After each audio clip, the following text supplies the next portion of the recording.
बोलो गणेश जी महाराज की जय। एक ब्राह्मण था, रोज सवेरे उठकर गंगा जी नहाने जाया करता, आकर गणेश जी की पूजा करता। उसकी औरत को पूजा अच्छी नहीं लगती थी। वह हर रोज ब्राह्मण को कहती, सुबह ही पूजा लेकर बैठ जाते हो, मैं ना घर का काम काज कर पाती हूँ ना झाड़ू बुहारी करूँ। ब्राह्मण उसकी बात नहीं सुनता। एक दिन ब्राह्मण गंगा जी नहाने चला गया तो पीछे से ब्राह्मणी ने गणेश जी की मूर्ति को छुपा दिया। ब्राह्मण ने आकर पूछा तो गणेश जी की मूर्ति कहाँ गई? ब्राह्मणी ने कहा, मुझे नहीं मालूम। ब्राह्मण ने खाना पीना छोड़ दिया, कहा मैं तो पूजा न करके ही खाना खाऊंगा। ब्राह्मणी ने बहुत समझाया कि खाना खा लो, पर ब्राह्मण ने खाना नहीं खाया, रोने लग गया। दोनों को लड़ते लड़ते देख गणेश जी की मूर्ति हंसने लगी। तो गणेश जी ने ब्राह्मणी को गुस्से में आकर कहा, गणेश जी की मूर्ति वहां पड़ी है। उसने ब्राह्मण ने गणेश जी की पूजा करी। मूर्ति ने कहा, मेरी सेवा करते करते बहुत दिन हो गए, कुछ मांग लो। ब्राह्मण ने कहा, अन्न मांगू, धन मांगू, दुनिया में जितना सुख है सब मांगू। गणेश जी ने ब्राह्मण को सारा सुख अन्न धन दे दिया। ब्राह्मण मूर्ति को घर मंदिर में रखकर पूजा करने लगा। ब्राह्मणी ने इतना धन मिलने से उसकी पूजा करने की श्रद्धा हो गई। फिर ब्राह्मण को बोली, अब मूर्ति घर ले आओ।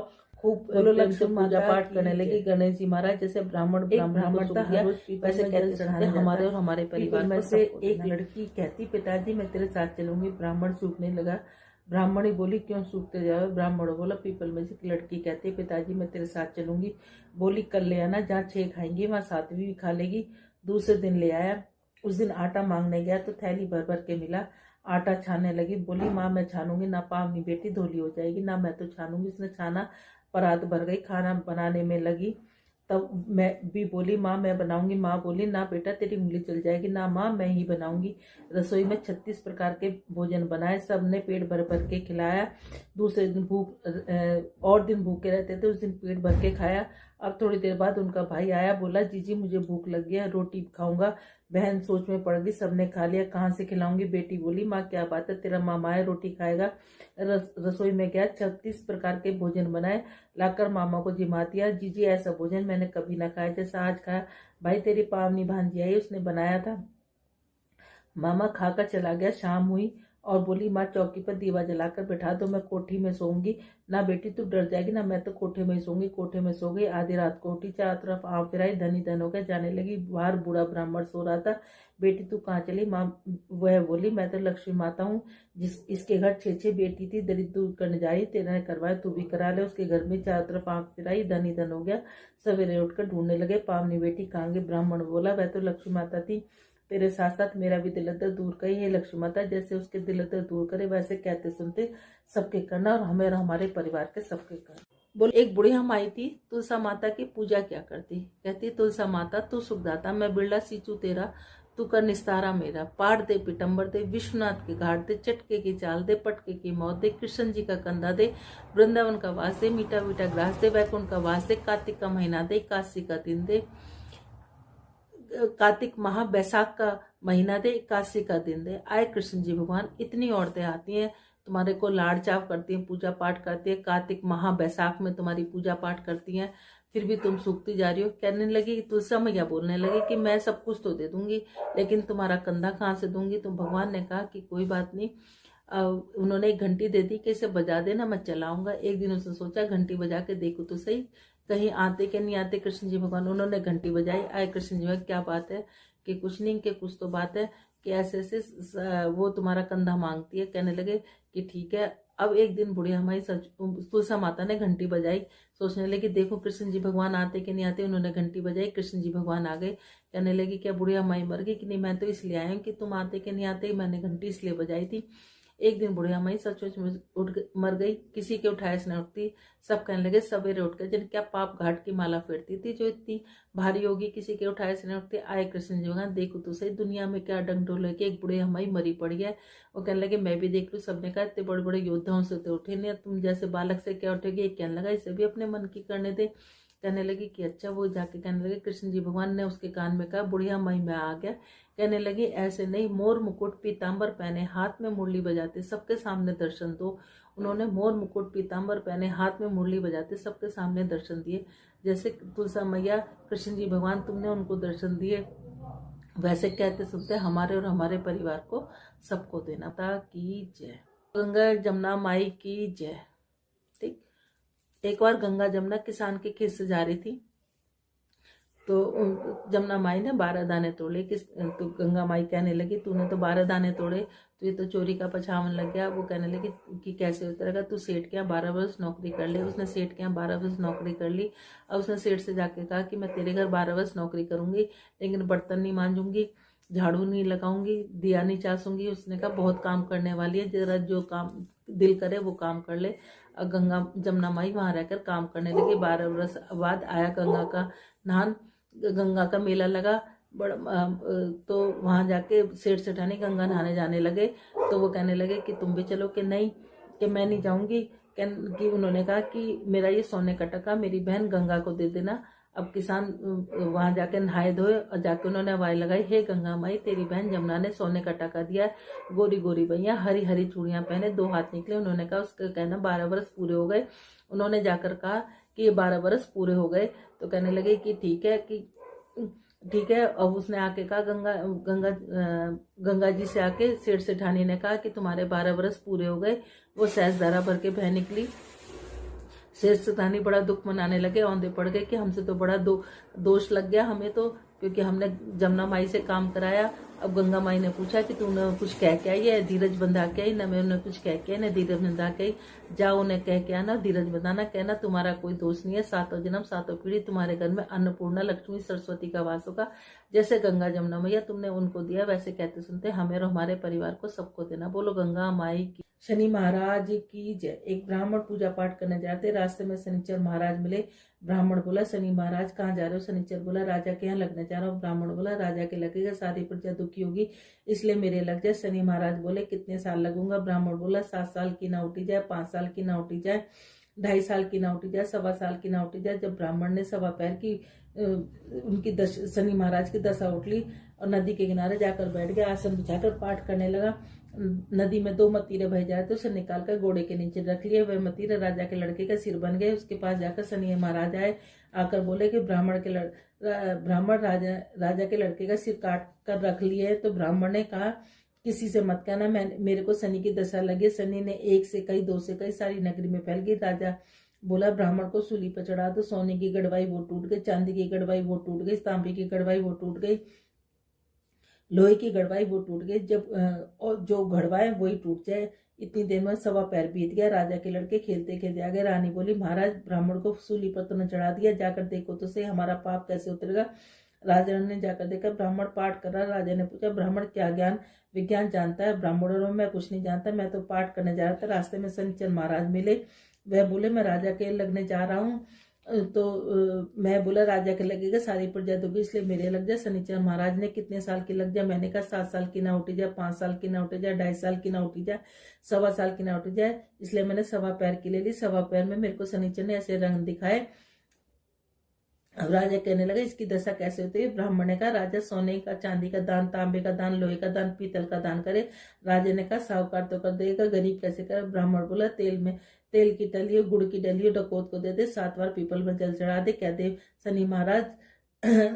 शनि महाराज का सोटा कभी ना आवे टोटा। शनि महाराज की घड़ी घड़ी से 70 बला टली। 7 बार पीपल में जल चढ़ाने से सारी बला टल जाएंगी। जैसे शनि महाराज उसकी बला टाली, वैसे कहते सुनते हमारे और हमारे परिवार की।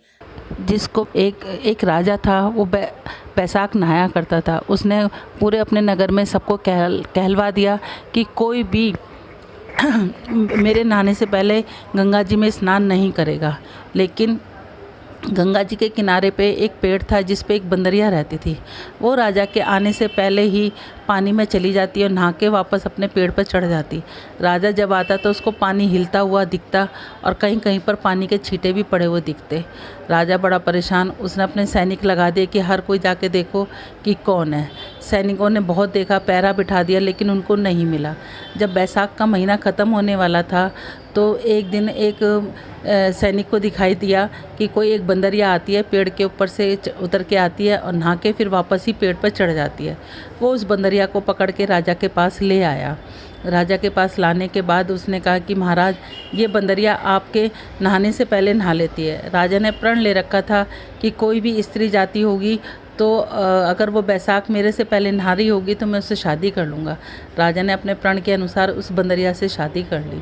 बंदरिया से शादी कर ली। बैसाख नहाने के महत्व के कारण वो बंदरिया पेट से रह गई। अब वो राजा से कहने लगी कि 9 महीने बाद जब मेरे बच्चा होगा तो मैं क्या करूँगी, क्योंकि राजा के कोई संतान नहीं थी। राजा की और 2 रानियाँ थीं, वो निसंतान थीं। तो राजा ने कहा कि मैं तुम्हारे महल से और अपने वहाँ तक राज दरबार तक एक घंटी बंधवा देता हूँ, और जब वो घंटी तुम्हारे दर्द होने शुरू हैं, तुम्हारे बच्चा होना शुरू है, तो वो घंटी बजा देना। कहने लगी ठीक है। महल में रानियों ने देखा तो कहने लगी कि बंदरिया से पूछा कि ये घंटी कैसी है, कि ये घंटी राजा जी ने बंधवाई है कि इसलिए कि जो ना जब मेरे बच्चा होगा तो राजा जी आके मतलब आ जाएंगे। अब वो रानियों ने कहा एक बार बजा के देखो तो सही कि राजा जी आते कि नहीं आते। उन्होंने कहा ठीक है। रानी ने वो घंटी बजा दी। अब वो बजा दी तो राजा आ गए कि क्या हुआ। कहने लगी मैंने तो बजा के इसलिए देखी थी कि आप आते हो कि नहीं आते। अब जब उसके दर्द होने लगे तो उसने घंटी बजाई तो रानियों ने बीच में रोक लिया कि वो तो जानवर है, उसने ऐसी बजा दी होगी। राजा वापस चला गया। अब वो रानियों से पूछने लगी कि अब मेरे को दर्द हो रहा है, मैं क्या करूं। कहने लगी अपनी आंखों पे पट्टी बांध लो और अपना सिर ओखली में दे दो। उन्होंने ऐसे ही किया। रानी बैसाख के नहाने के कारण उसको बड़ा सुंदर एक बालक लड़का पैदा हुआ। अब रानियों ने क्या करा कि वहाँ पर एक मांस के लोथड़े को घी उसके खून से लपेट के रख दिया और लड़के को ले जाकर अपनी दासी को कहा कि इसको जाके नदी के जल में प्रवाहित कर दो। अब राजा आया तो उसने कहा कि क्या हुआ। कहने लगी कुछ नहीं हुआ, बंदरिया ने एक मांस का लोथड़ा पैदा किया है। राजा कहने लगा कि जब मेरी रानियों के नहीं हुआ तो बंदरिया के कहाँ से होगा। उधर जो दासी थी वो उसको फेंकने के लिए गई, लेकिन वो बालक इतना सुंदर था कि उससे फेंका नहीं गया। वहाँ पर कोई कुम्हार मिट्टी खोद रखी थी, उसके वहाँ पर रखाई। कुम्हार कुम्हारी आई, उनके कोई वो भी नहीं संतान थी। उस बालक को देख कर उसका लालन पालन करने लगी। लेकिन बैसाख के महीने और विष्णु भगवान की कृपा से उसको अपना सब कुछ याद था कि मैं एक बंदरिया के पैदा हुआ। उसको थोड़ा थोड़ा स्मरण अपने आप ही सपने में आने लग गया था।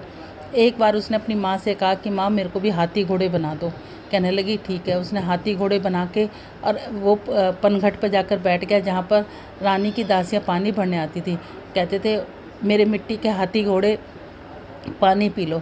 अब रानी की दासियाँ हंसने लगी, कहने लगे कहीं मिट्टी के हाथी घोड़े भी पानी पीते हैं। अब उसने कहा कि कहीं बंदरिया भी मांस का लोथड़ा देती हैं। तो अब वो समझ गई। उन्होंने रानी से जाके कहा। रानी ने उनके लिए उसके लड्डू बनवाए, जहर के लड्डू बनवाए। लेकिन विष्णु भगवान की कृपा से वो जहर के लड्डू उसके गोंदगिरी के लड्डू बन गए। अब वो कहने लगा कि माँ मुझे 108 घड़े बना के दे दो और 108 गोलियाँ दे दो। उन्होंने उसको 108 घड़े बना के दिए, 108 गोलियाँ दी। अब वो उनको ले जाके वहाँ बैठ गया और वहाँ पर गणगौर पूजने के लिए कुछ लड़कियाँ मिट्टी लेने के लिए आईं।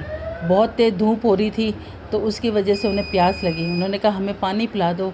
वो आग जलाकर बैठ गया। कहने लगा कि मैं पानी पिलाऊंगा, पहले एक एक गोली खाओ और इस आग के चारों तरफ चक्कर लगाओ।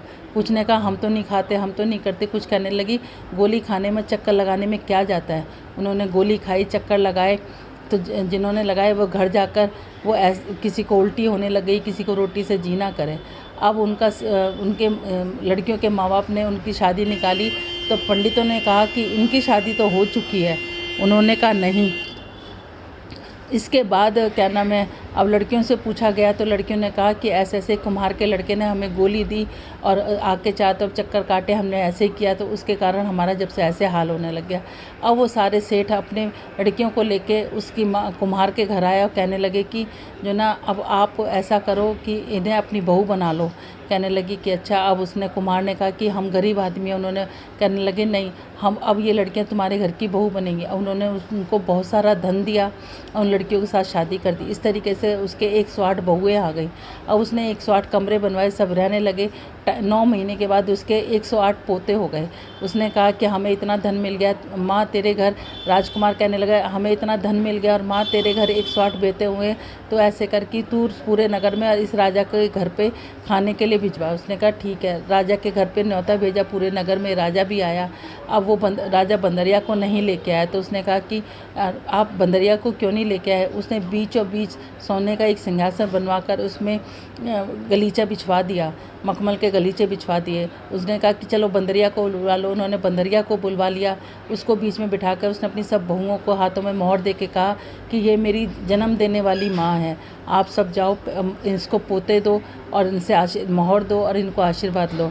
अब रानियाँ समझ गई कि ये वो ये। रानी रूठ रूठ के जाने लगी कि हमसे ज़्यादा ये बंदरिया की आओ भगत क्यों कर रहा है। राजा ने पूछा कि ऐसा क्या है जो रानियों की और हमारी ना पूछ के तुम बंदरियों की आओ भगत कर रहे हो। तो कहने लगा कि बंदरिया मेरी जन्म देने वाली है, अगर जन्म देने वाली माँ है। अगर आपको मेरी बात गलत लग रही है तो आप ये इस दासी से पूछो। दासी ने कहा कि हाँ, ये जन्म देने वाली माँ ही है। राजा ने दोनों रानियों को वहीं छोड़ दिया और बंदरिया को एक से अपने 8 पोतों को लेकर अपनी बहुओं को लेकर महल में आ गया। महल में आके उसने 108 महल बनवा दिए। उसके बाद वो कुम्हार के पास गया, कहने लगा कि आप चाहो तो महल में आके रह सकते हो, आप यहीं रह सकते हो। उन्हें बहुत सा धन दिया।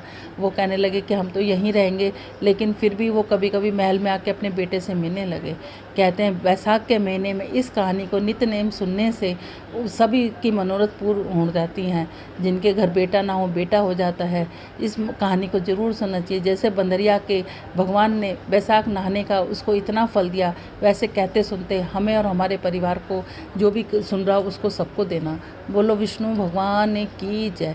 श्रीमन नारायण नारायण नारायण, लक्ष्मी नारायण नारायण नारायण, तुलसी नारायण नारायण नारायण, श्रीमन नारायण नारायण नारायण नारायण नारायण, लक्ष्मी नारायण नारायण नारायण, तुलसी नारायण नारायण नारायण, श्रीमन नारायण नारायण नारायण। बोलो राधे राधे। बैसाख महात्म की जय। 19वां अध्याय। सुति देव जी ने कहा, पांचाल देश के भूयस नाम का एक अत्यंत प्रतापी राजा था। भूयस के एक पुत्र पुरुयस था। पुरुयस ने इस जन्म में तो अपने पिता के समान अनेक धर्म कार्य किए, परंतु पिछले 10 जन्मों में उसने अनेक पाप कर्म किए। इन पाप कर्मों के कारण राजा बनने के शीघ्र पश्चात उसको दुख भोगना पड़ा। कई शत्रु राजाओं ने एक साथ मिलकर उसके राज्य पर आक्रमण कर दिया। उसकी बहुत सारी सेना युद्ध में मारी गई। युद्ध में हारने के पश्चात उस अपनी बची हुई सेना तथा महारानी शिववनी के साथ वह अपने राज्य व नगर से दूर एक जंगल में पर्वत के निकट एक विशाल गुफा में छिपकर वहीं रहने लगा। इस प्रकार वह कई वर्षों तक जंगल में छिपा रहा। वह मन ही मन सोचता रहा कि पता नहीं पिछले जन्म में मैंने ऐसे कौन से पाप किए जो राजा होने पर भी मैं जंगल में मारा फिर रहा हूँ। एक दिवस प्रातः हवन करते समय उसको अपने गुरु का स्मरण हो आया, जो बहुत ही तपस्वी तथा वैशाख धर्म का पालन करने वाले महान संत थे। उसी दिन दोपहर को 2 ऋषि उसी जंगल में पधारे। राजा रानी ने उन ऋषियों को देखा। राजा को ऐसे लगा जैसे उनमें से एक उसके गुरु के प्रतिरूप है। राजा ने उनका स्वागत किया तथा उनकी चरण वंदना की तथा प्रेम पूर्वक भोजन कराया। राजा को बातों से शीघ्र पता चला कि उसमें एक का नाम कांडव ऋषि है, दूसरे का नाम वशिष्ठ ऋषि है। कांडव ऋषि अपने गुरु का पुत्र है, अतः रिश्ते में वे गुरु भाई बन गए। दोनों ऋषियों ने राजा को से उसके वन में छुपने का कारण पूछा तो राजा व रानी फूट फूट कर रोने लगे। राजा ने अत्यंत व्यथित हृदय से बतलाया कि उसके जाने पर अनजाने ही कोई भी इस जन्म में पाप कर्म नहीं किया है, परंतु मुझे न जाने क्यों युद्ध में पराजित होना पड़ा। जंगल में छुपता फिर रहा हूँ। मेरे देश शत्रुओं ने कब्जे में लिया है। ऋषि ने आंखें मूंद कर लिए। कुछ क्षण पश्चात आंखें ऐसे खोली जैसे चिर निंद्रा से जागे हों। बोले, राजन, पिछले जन्म में तू कौन देश में उत्पन्न हुआ? उस समय तू व्याघ्र योनि में था, अतः तू अत्यंत निर्दयी व डाकू था। तू यात्रियों को लूट कर उनको जान से मार देता। एक दिवस उस जंगल में 2 वैश्य तथा एक ऋषि जिसका नाम करकण था जा रहे थे। वैश्य धनवान थे और ऋषि अत्यंत विद्वान और वेदों के ज्ञाता थे। तूने एक वैश्य को जान से मार दिया तथा उसका धन अपने कब्जे में कर लिया। तत्पश्चात तू दूसरे वैश्य को मारने के लिए बढ़ा, परंतु उस समय वह वैश्य अपना समस्त धन पास के जंगल में छिपाकर भाग गया। तूने ऋषि को पकड़ लिया। पूछने लगा कि बताओ, वैश्य धन कहाँ छुपा कर भागा है? ऋषि डर के मारे मूर्छित हो गया। तेरे हृदय में दया उत्पन्न हुई। तूने मूर्छित मुनि के मुख पर शीतल जल छिड़का, उसकी सेवा की, उससे वह होश में आ गया। कणकर ऋषि ने तुझे बताया कि वैश्य धन उक्त वृक्ष के नीचे छुपा गया है। तुरंत ऋषि के निकट सरोवर के पास ले गया, उसको शीतल जल पिलाया तथा पंखा दिया। जिससे वह आसानी से यात्रा आरंभ से पूरी कर ली। इस प्रकार अनजाने उक्त ऋषि की सेवा की, परंतु तूने अनेक पाप कर्म किए, साथ ही ऋषि सेवा भी की है। यह मास बैसाख का है, अतः उसके फलस्वरूप तेरा जन्म राज परिवार में हुआ, परंतु तेरे पापों के कारण तुझे युद्ध में हारना पड़ा और इसी समय जंगल में रह रहा है, कष्ट में जीवन बिता रहा है। ऋषि ने कहा, हम तुझसे अत्यंत प्रसन्न है। इस समय बैसाख का पुण्य मास चल रहा है, तू बैसाख माह के धर्म का पुण्य लाभ प्राप्त करने के लिए प्रातः स्नान ध्यान करके माधव भगवान की पूजा करो। इस प्रकार बैसाख क्रोध धर्म का पालन करने से तेरे जीवन फिर से सुखमय हो जाएगा। इस तरह कहकर ऋषि राजा रानी को आशीर्वाद देकर अपनी आगे की यात्रा चल दी। राजा ने उन ऋषि मुनियों के कथा अनुसार बैसाख धर्म के अनुसार विधि पूर्वक यज्ञ पूजा व दान धर्म किया तथा बची सेना लेकर पांचाल नगरी पर आक्रमण कर दिया। राजा युद्ध में विजय हुआ और उसको राजगद्दी प्राप्त हो गई। तत्पश्चात वह जीवन बैसाख धर्म प्रजा सहित अपनाता रहा और आनंद पूर्वक रहा। बोलो बैसाख महात्म की जय। श्रीमन नारायण नारायण नारायण, लक्ष्मी नारायण नारायण नारायण, तुलसी नारायण नारायण नारायण, श्रीमन नारायण नारायण नारायण। हे नाथ नारायण वासुदेवा, हे नाथ नारायण वासुदेवा। बोलो राधे राधे।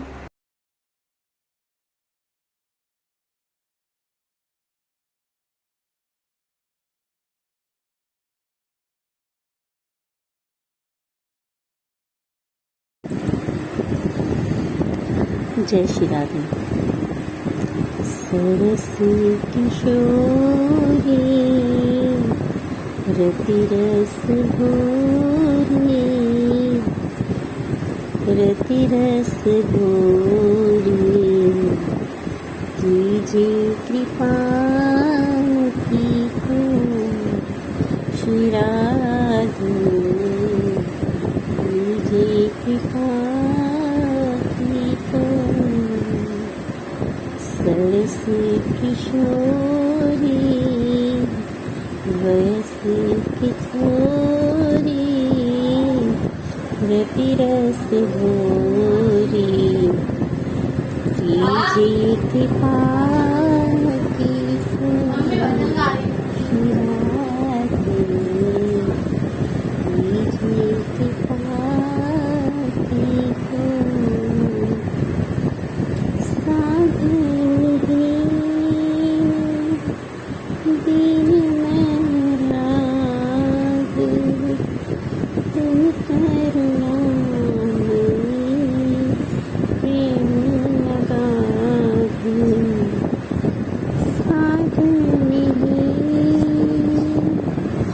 दीन में राग, तुम करुणा में प्रेम लगा दो। ताके द्वारे जाए पुकारे, कौन निहारे दिल में दुखी की ओर श्री राधे, दिल में दुखी की ओर। सरस किशोरी वयस की थोरी, रति रस भोरी, कीजिए कृपा की को श्री राधे, कीजिए कृपा की को। करते अघरे मेरे करते अघरे मैं के अघान, भजन करने में मन को लगाओ।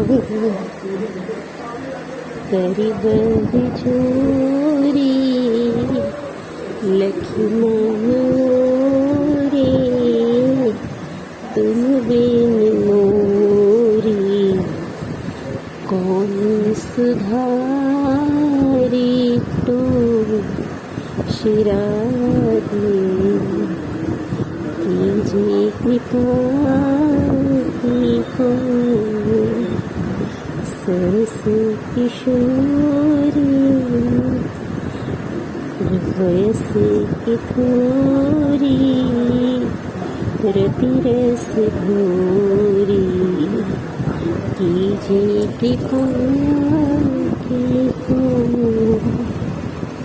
गोपी प्रेम की भिक्षा दीजिए कैसे हो रे अपनों कर लीजिए गोपी प्रेम की भिक्षा दीजिए कैसे हो रे अपनों कर लीजिए तुरी गुण गावत दिवस बितावत द्रव भर आवत है जियो रस बोल शिरागे कीजिए कृपा की को